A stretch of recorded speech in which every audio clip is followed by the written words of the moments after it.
श्री कृष्ण कहते हैं, हे मनुष्य, तुम बार बार मुझसे पूछते हो कि हे प्रभु, यदि सब कुछ भाग्य में लिखा है तो कर्म क्यों करूं? और यदि कर्म ही सब कुछ है तो भाग्य का क्या महत्व? आज मैं तुम्हें कर्म और भाग्य की वह सच्चाई बताऊंगा जो तुम्हारे जीवन का भ्रम समाप्त कर देगी। सुनो, भाग्य कोई जादू नहीं जो बिना किसी कारण बदल जाए।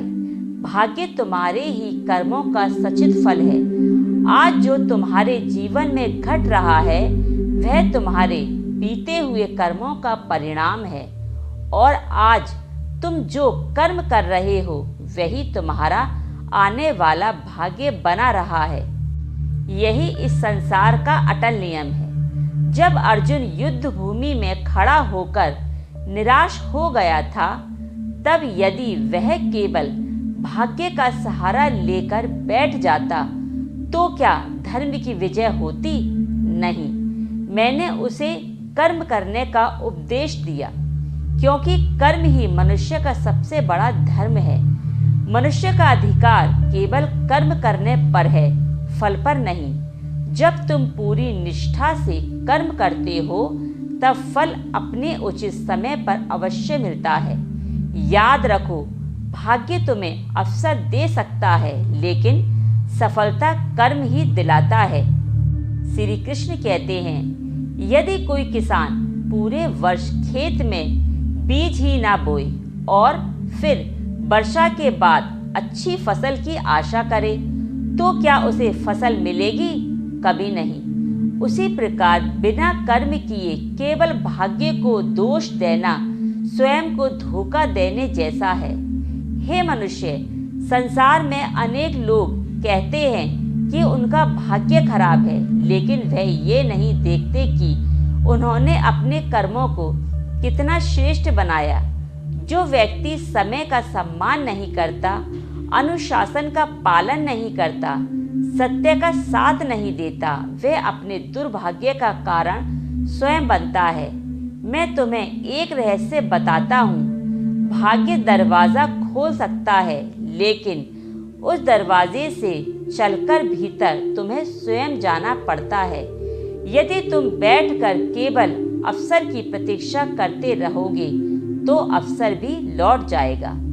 श्री कृष्ण कहते हैं, कभी कभी तुम देखते हो कि कोई व्यक्ति बहुत कम मेहनत करके सफल हो जाता है, जबकि दूसरा व्यक्ति अधिक परिश्रम करता है और फिर भी संघर्ष करता ही रहता है, उसको सफलता नहीं मिलती। इसका कारण केवल वर्तमान कर्म नहीं बल्कि पूर्व कर्मों का प्रभाव भी होता है। लेकिन इसका अर्थ यह नहीं कि तुम प्रयास करना ही छोड़ दो। यदि आज कठिनाइयां हैं तो समझ लो ईश्वर तुम्हें मजबूत बना रहे हैं। कठिन समय तुम्हारे धैर्य की परीक्षा लेने आता है, विश्वास और परिश्रम की परीक्षा लेने आता है।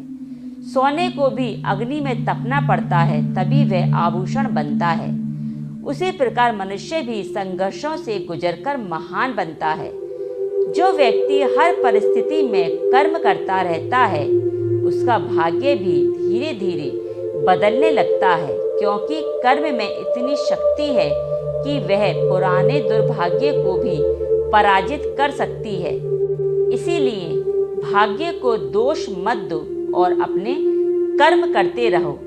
लेकिन ध्यान रखना, केवल कर्म करना पर्याप्त नहीं, कर्म के साथ साथ सत्य, ईमानदारी, करुणा और निस्वार्थ भावना भी आवश्यक है।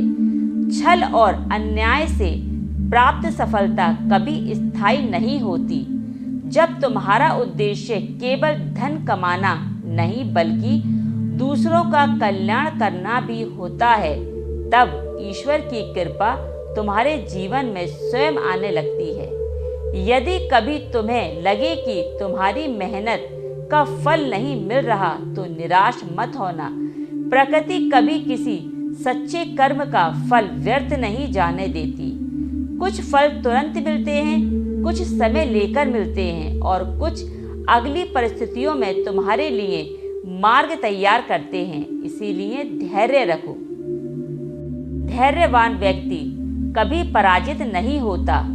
जो व्यक्ति अपने लक्ष्य पर अडिग रहता है वही अंत में विजय प्राप्त करता है। आज से भाग्य को दोष देना बंद करो।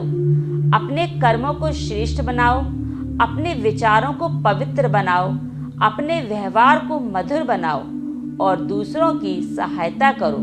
माता पिता का सम्मान करो, सत्य बोलो, अपने कर्तव्य का पालन करो। यही वह कर्म है जो तुम्हारे भविष्य को उज्जवल बना सकते हैं। याद रखो, ईश्वर किसी के साथ अन्याय नहीं करते। हर व्यक्ति को उसके कर्मों के अनुसार ही फल प्राप्त होता है। इसीलिए यदि तुम अपना भाग्य बदलना चाहते हो तो आज से अपने कर्म बदलो। श्री कृष्ण कहते हैं, मैं सदैव तुम्हारे साथ हूँ, लेकिन मैं उसी का हाथ पकड़ता हूँ जो स्वयं चलने का साहस करता है। उठो, अपने जीवन का उत्तरदायित्व स्वीकार करो, परिश्रम करो, विश्वास रखो और कभी भी हार मत मानो। एक दिन वही संसार जो आज तुम्हें पहचान नहीं रहा, आज तुमसे सही तरीके से बात नहीं कर रहा, तुम्हारे कर्मों के कारण तुम्हारा सम्मान करेगा। हे मनुष्य, याद रखो, भाग्य तुम्हारे जीवन की पुस्तक का पहला पृष्ठ हो सकता है, लेकिन पूरी कहानी तुम्हारे कर्म ही लिखते हैं। इसीलिए अपने कर्मों को इतना श्रेष्ठ बनाओ कि स्वयं भाग्य भी तुम्हारे सामने घुटने टेक दे। यदि मेरी वीडियो अच्छी लगी हो तो कमेंट में राधे राधे अवश्य लिखिए और मेरी वीडियो को लाइक कीजिए। मेरे चैनल भक्ति अमृत वाणी को सब्सक्राइब कीजिए। यदि श्री कृष्ण के ये संदेश आपके हृदय को स्पर्श कर गए हों तो इन्हें अपने प्रियजनों के साथ साझा अवश्य करें। तो इसी के साथ मैं अपनी वाणी को यहीं विराम देती हूँ।